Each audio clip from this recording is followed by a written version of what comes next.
السلام علیکم ورحمۃ اللہ. ایک مرتبہ پھر آپ کو رحمان رمضان ٹرانسمیشن افطار عامر کے ساتھ شہر رمضان میں خوش آمدید کہتا ہوں. ہمارا پروگرام ہے ہمارے انبیاء. شہر میں ہم نے آپ کو بتایا تھا کہ قوم سمود کے لوگ حضرت صالح علیہ السلام سے جس طرح کی بدتمیزیاں کر رہے تھے، بےہودگیاں، اور آپ جب اللہ کا پیغام پہنچانے جاتے تو آپ پر تشدد کرتے، آپ کو مارتے، آپ پر پتھر برساتے. اور اسی طرح سے ایک اور جگہ پر آپ ایک گفتگو فرما رہے تھے. اس وقت وہاں پر قوم سمود کے ایسے شرری لوگوں کا ہجوم تھا جن کے دل و دماغ میں سیاہی بھر گئی تھی. وہ حضرت صالح علیہ السلام سے بہت خفا ہوتے اور چڑھتے تھے. جب حضرت صالح علیہ السلام کا وعظ ختم ہوا تو انہی لوگوں میں سے ایک نے اپنا منہ بگاڑتے ہوئے بلند آواز میں کہا، پہلے منہ بگاڑا پھر بلند آواز میں کہا، کیا ہم سب میں ایک تو ہی اللہ کو نظر آیا تھا جسے اللہ نے اپنا پیغمبر بنانے کے لیے چنا؟ اگر تیرے کہنے پر عمل نہ کریں تو ہم غلطی پر ہوں گے اور آگ میں جھونکے جائیں گے. کیا یہ سب نصیحت تجھ پر ہی اترنا تھی؟ لوگ تو اسی طرح کی باتیں کرتے ہیں ناظرین. اصل میں یہ وہ لوگ ہوتے ہیں جو یہ چاہتے ہیں کہ وہ کیوں نہیں ہوئے اس جگہ پر. یہ ضرور رکھیے گا ذہن میں. یعنی جب بھی کسی نبی پر کسی بڑے سردار نے تنقید کی ہے تو اس تنقید کے پیچھے جو اصل جو سازش تھی وہ یہ تھی کہ یہ کیوں ہو گیا، میں کیوں نہیں ہوا. اور یہی جس کو ہم بنیادی طور پر، ظاہر ہے کہ وہ تو نہیں جانتے، وہ تو بدبخت ہیں، ان کو معلوم ہی نہیں کہ یہ نبی سے گفتگو ہو رہی ہے. لیکن عام زندگی میں بھی آپ دیکھیں کہ جب ہم کسی کی برائی کرتے ہیں یا کسی کے خلاف کوئی بات کرتے ہیں تو اس کے پیچھے جو عمل کار فرما ہوتا ہے، جو آگ جو لگی ہوتی ہے، وہ یہ ہے کہ یہ کیوں ہو گیا، ہم کیوں نہیں ہوئے. تو دوسرا کافر بھی اس کی طرف داری کرتے ہوئے بولا، یہ جھوٹا ہے معاذ اللہ اور جھوٹ بولتا ہے، کوئی اس کی بات پر یقین نہ کرے. پھر سب کے سب معاذ اللہ مغلظات بکنے لگے اور جو کچھ منہ میں آیا کہتے چلے گئے. کوئی صالح علیہ السلام کی بات سننے پر رضامند نہیں تھا، لہٰذا وہ ملول وہاں سے چلے گئے. قوم سمود میں حضرت صالح علیہ السلام کی پیغمبری کا مسئلہ ایک موضوع بن کر رہ گیا. نہ صرف دارالحکومت بلکہ آس پاس کی بستیوں میں بھی ان کی پیغمبری کا بہت چرچا ہوا. آئے دن قسم قسم کی افواہیں اڑتی رہیں. لوگ آپس میں اس مسئلے پر چیمے گوئیاں کرنے لگے اور خوب بحث ہوئی. حجر اور دوسری بستیوں میں ہونے والی سرگرمیوں کی خبر جندہ بادشاہ کو بھی پہنچتی رہی.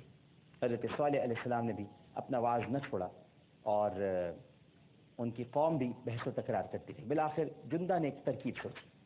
اس نے سمود کے سرداروں کو بلوا کر اس سے آگاہ کیا. پھر جندہ کے اشارے پر سمود کے سرداروں نے ایک اور چال چلی.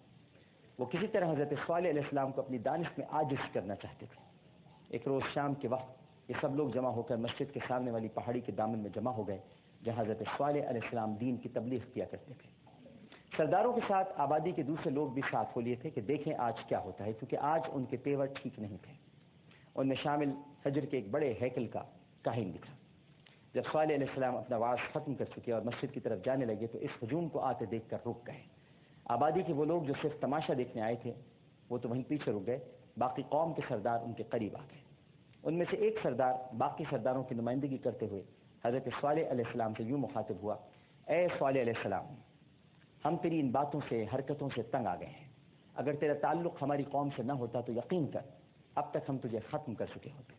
آج ہم تجھ سے آخری بار بات کرنے آئے ہیں. سن، اگر تو سچا ہے اور واقعی اللہ کی طرف سے بھیجا ہوا ہے تو پھر کوئی ثبوت دے، کوئی نشانی دکھا تاکہ ہمیں بھی یقین ہو جائے کہ تو واقعی اللہ کا بھیجا ہوا ہے اور ہم تجھ پر ایمان لے آئیں. حضرت صالح علیہ السلام نے جواب دیا، ٹھیک ہے، مگر ایسا نہ ہو کہ میں تمہیں اس بات کا ثبوت دوں اور کوئی نشانی ظاہر ہونے کے بعد بھی تم ضد پر قائم رہو اور مجھے جھٹلاتے رہو. انہوں نے کہا کہ نہیں، ایسا ہرگز نہیں ہوگا. اگر تم نے ثبوت یا کوئی نشانی دکھا دی تو ہم یقین کر لیں گے. حضرت صالح علیہ السلام نے ان سے پوچھا کہ وہ کس قسم کی نشانی یا ثبوت چاہتے ہیں. سرداروں نے حضرت صالح علیہ السلام سے کہا کہ اگر تو واقعی اللہ کا نبی ہے تو ایسا کر کہ ہمارے سامنے جو یہ پہاڑ ہے اس کو چیر کر اس کے اندر سے ایک اونٹنی کو ظاہر کر جو حاملہ ہو اور فوراً بچہ دے. اس بچے کے بال سرخ ہونے چاہیے تاکہ ہم اس اونٹنی کا دودھ پیا کریں اور خوش جیا کریں. حضرت صالح علیہ السلام نے ان کا یہ مطالبہ سنا اور بارگاہ خداوندی میں اپنے ہاتھ اٹھا کر دعا کی. آپ اس وقت بالکل مطمئن دکھائی دے رہے تھے.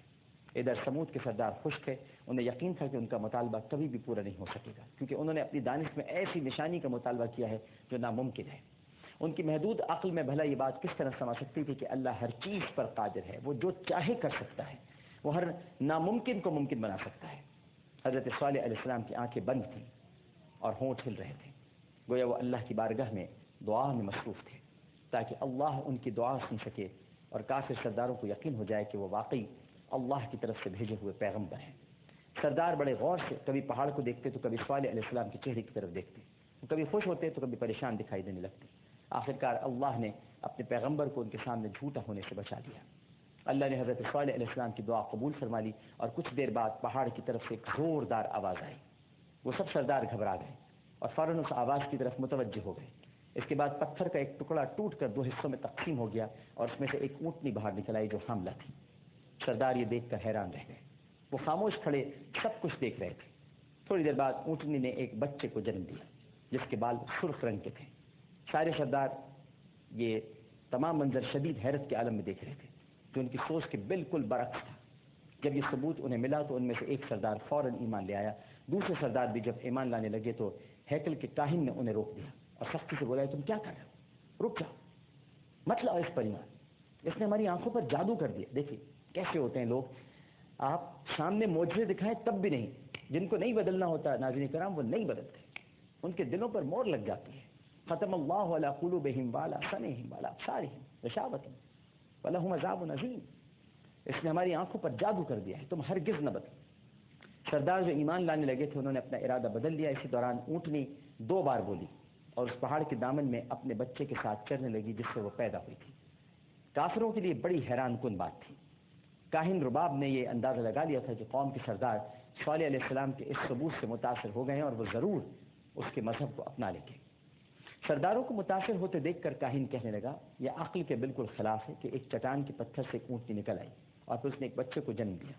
یہ سراسر جادو ہے۔ مجھے یقین ہے کہ صالح علیہ السلام بہت بڑا جادوگر ہے، معاذ اللہ معاذ اللہ۔ اس نے اپنے جادو کے زور سے سب کر کے دکھایا تاکہ ہم اس سے متاثر ہو جائیں، اس کا مذہب اختیار کر لیں۔ کاہن نے سرداروں کے ذہنوں کو جھنجھوڑ کر ایک نئی راہ دکھائی۔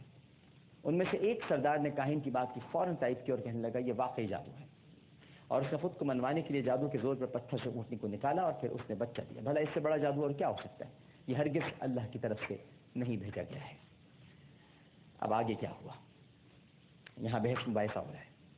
اونٹنی پہاڑ سے نکل آئی ہے، اس نے بچہ دے دیا ہے۔ اب بحث مباحثہ ہو رہا ہے، کوئی کہہ رہا ہے کہ ایمان لاؤ، کوئی کہہ رہا ہے کہ ایمان نہیں لاؤ۔ یہ سب سردار آپس میں بحث مباحثے میں مصروف ہیں۔ ہم آپ کو ان کی یہ بحث، ان کی یہ دلیل، ان کی تکرار، بلکہ دلیل نہیں کہوں گا، ان کی کج بحثی، کٹ حجتی، ان سب کے بارے میں آپ کو سحر میں انشاءاللہ بتائیں گے ہمارے انبیاء پروگرام میں۔ فی الوقت ہمیں اجازت دیجیے کیونکہ اس کے بعد ہمارا پروگرام ہوگا چاہت رسول صلی اللہ علیہ وآلہ وسلم، اور آج آخری راؤنڈ ہے، یعنی پہلا راؤنڈ جو آخری راؤنڈ ہے، اس کے بعد پھر دوسرے راؤنڈ کا کل سے آغاز شروع ہو جائے گا، آغاز ہو جائے گا۔ ایک چھوٹا سا وقفہ لیتے ہیں، وقفے کے بعد دوبارہ حاضر ہوں گے۔ ہمیں یقین ہے کہ آپ سب لوگ ہمارے ساتھ ہی رہیں گے۔ السلام علیکم ورحمۃ اللہ۔